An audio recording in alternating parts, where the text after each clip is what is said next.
Who has two thumbs and loves movies? This guy. Hello movie lovers, I hope you do enjoy the video. Bob for Bob's Movie Review here, and time to bring my unboxing and review of Magic Mike's Last Dance. This one was provided to me for review by Warner Brothers, and it does include Blu-ray, DVD, and digital copy. And it does also have the Warner Brothers 100th anniversary logo up in the top corner. Now, no embossing on this. It is a smooth finish. Here's a look at the spine. It does have the Warner Brothers logo in the bottom corner. The final tease. Magic Mike Lane takes to the stage again after a lengthy hiatus. He heads to London with a wealthy socialite who lures him with an offer he can't refuse and an agenda all her own. Once Mike discovers what she truly has in mind, and with everything on the line, will he and the roster of hot new dancers he'll have to whip into shape be able to pull it off? Special features include Magic Mike's New Moves featurette and deleted scene. This one is rated R for sexual material and language. Has a runtime of 112 minutes. Audio includes DTS HDMA English 5.1, Dolby Digital English Descriptive Audio, French and Spanish, and subtitles of English SDH, French, and Spanish. Just a couple images there from the film. Well, let's check out the inside. So we do get a pink DVD and kind of a dark purple Blu-ray.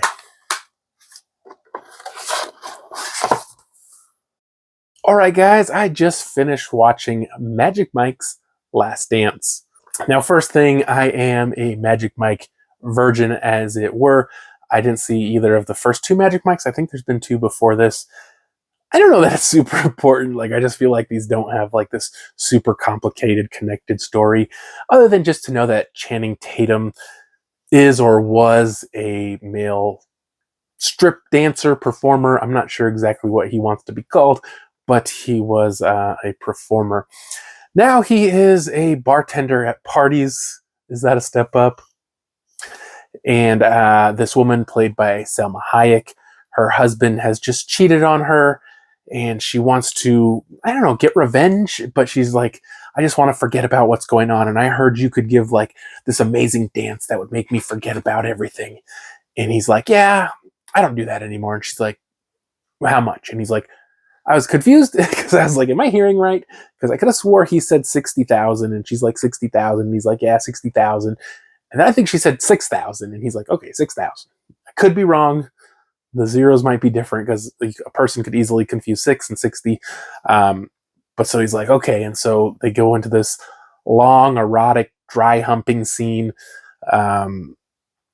which just feels awkward. Like, I've never seen like a male dancer, but I don't know. I'm sure the other way around looks awkward too, but it just seemed really awkward. And then the next day, she's like, you know what? I want to hire you. You're going to work for me for a month. And he's like, why not? I'm just a bartender at parties. I'm not needed anywhere. So they go to Europe, I think it was, and she hires him to be the director of a show in Europe. And he's like, I'm not going to dance. She's like, that's fine. I just want you to be the director. And so he's supposed to teach these guys how to do the seductive dance of the Magic Mike. And I don't know, the show's supposed to have like some sort of flow to it or a story, or I was a little confused on what they were doing, because I thought they were doing a play or a musical or something, and they were just kind of gonna, kind of amp it up a little bit, but then it ended up really not being any kind of play or musical. It was just like all these different dances of the men. And of course she falls in love with him, and it feels forced, and it doesn't even feel like either of them really, like, it just doesn't feel like that much of a romance. I don't know. It's weird. And unfortunately, I just didn't get super into it. Like, I always liked Channing Tatum, but I didn't even like him that much in this movie. Like, he's all right, but it's just like, didn't seem to have his normal Channing Tatum charm. You do get a very erotic dance with him near the end, and just like so many things that happen in this movie just feel forced, and it doesn't really feel very realistic. So I'm gonna give this movie a 2 out of 5. It just wasn't for me. Some people might be more into it, but I hope you did enjoy the video. If you haven't already, subscribed for more videos, to Videos, and I'll see you guys next time.